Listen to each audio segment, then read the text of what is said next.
Oi, pessoal. Vamos a mais um momento informativo.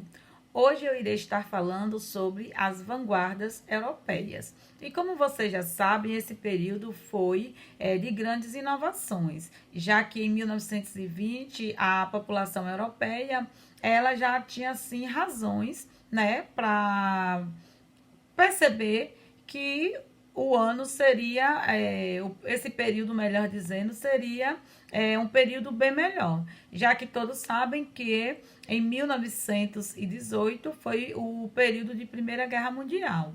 Então, após a passagem da Primeira Guerra Mundial, esses europeus eles tinham aquela, né, aquela vontade, aquela credibilidade que tudo ia modificar, que tudo ia ser diferente. Então, esses inovadores da arte, eles estavam sempre buscando algo diferente para que chamasse a atenção do público. Então, devido a todos os acontecimentos, eles queriam inovar tanto na arte como na própria vida do ser humano, né? Então, aí que foi surgindo, né, aparelhos cinematográficos, técnicas de montagem, e também foi aquele período do início da aviação, onde surgiu o 14 bis, o primeiro objeto mais pesado que o ar, impulsionado com recursos, no caso aí, mecânicos próprios. Então, a gente vê que foi aquele período, né, que vocês já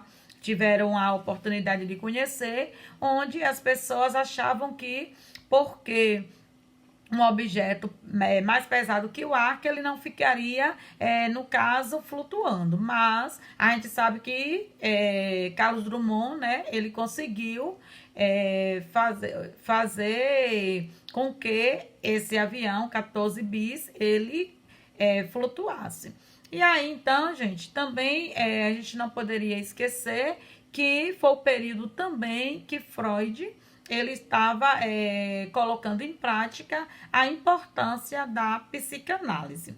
Mas a gente sabe também que durante esse período do século XIX e do século XX, foi um movimento de acontecimentos, de inovações, de mudanças, de conquistas, e principalmente né, com essas inovações. Então, era um momento que as pessoas estavam muito acreditando que uma nova forma de ver o mundo, uma nova forma de tentar modificar, ela ia fazer com que tudo fosse de forma assim modificada. E aí, então, acho que com a chegada dos movimentos artísticos na Europa, tornou-se o palco da revolução estética. E que revolução estética foi essa? Foi o surgimento das vanguardas europeias. Como vocês sabem, as vanguardas europeias elas foram divididas em cinco, que foi o expressionismo, o dadaísmo, o surrealismo, o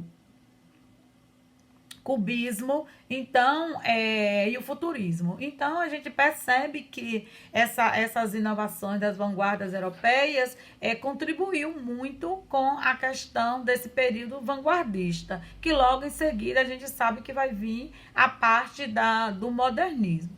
Mas com a agitação cultural dos anos de 1920, permitiu que a década fosse denominada de anos loucos. Por que anos loucos? Porque a gente percebe justamente que com a chegada dessas vanguardas europeias, vocês vão perceber que realmente foi um momento louco, principalmente na questão da arte e da literatura, porque foram inovações que nem todos os escritores, nem todo o público aceitou essas inovações, justamente pelo motivo de acharem que era loucura.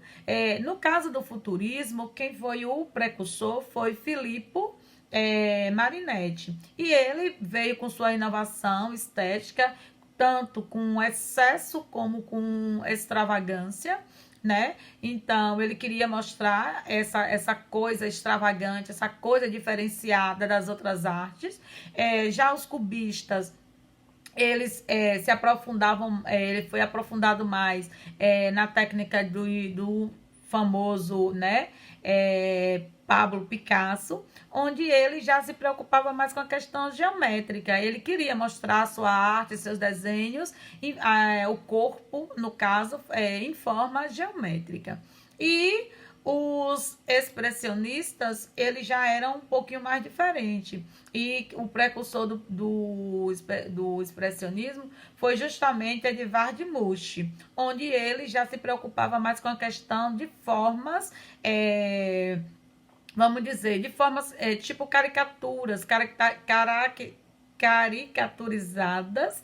Ele buscava, né, algo mais absurdo, algo que chocasse mesmo. Mas, como eu disse para vocês, nem sempre o público, né, eles aceitavam e eles achavam que isso realmente poderia ser uma arte. E um outro que também inovou e muito foram os dadaístas. Foi o movimento chamado de dadaísmo, que surgiu em Zurique, lá na Suíça, em 1916.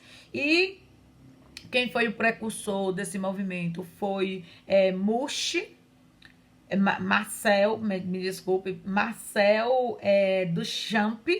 E o que é que ele queria com essa questão do dadaísmo? Ele mostrou nesse movimento que qualquer objeto ele poderia se transformar em uma obra literária, uma obra artística.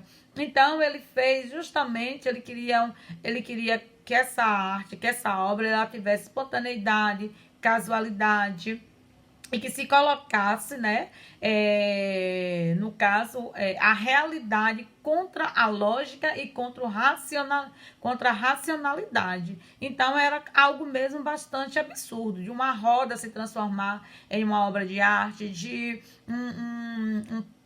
vamos dizer, um jarro, vários jarros juntos se transformar em uma obra de arte. Então, qualquer objeto, bicicleta velha, então ferros que ele pegava e montava, fazia uma obra de arte. Então, ele queria justamente romper com essa questão da lógica, de só aquela coisa certinha poder ser considerada como uma arte. E, por fim, o surrealismo, no caso, surrealistas, eles já representavam pela questão no caso, quem representou foi André Breton. No caso, ele já queria ser algo mesmo que o próprio nome já retrata, algo surreal, algo que fosse além da imaginação, que fosse além do pensamento, né, das pessoas. Ele queria aí, no caso, colocar o espírito excessivo determinador dessa escola. No caso aí também, ele buscava demonstrar nessa questão do surreal o sonho, a fantasia, a loucura em si. Então, gente, é isso. A gente vai estar estudando um pouquinho mais detalhado na aula online. Vocês também vão dar uma lida em relação a essas vanguardas europeias. E a gente vai estar discutindo na próxima aula, tá certo? Até mais. Tchau.